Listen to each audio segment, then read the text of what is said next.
Hello, আসসালামু আলাইকুম Facebook বন্ধুরা। আমি আজকে আপনাদের অন্য সিস্টেমে একটা ছোলা ভুনা দেখাবো। এভাবে করে খেয়ে দেখবেন, অল্প তেলে খুব সুন্দর হয়।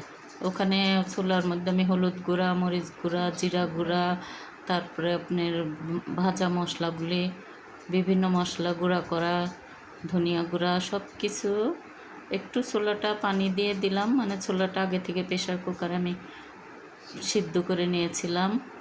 এখন পানি দিয়ে ছোলাটা একটু দিয়ে সব ধরনের মশলা আমি অ্যাড করতেছি। তারপরে পেঁয়াজ এবং কাঁচা পেঁয়াজ অ্যাড করে দিলাম, কাঁচামরিচ এবং পেঁয়াজ অ্যাড করে দিলাম। এবার নেড়ে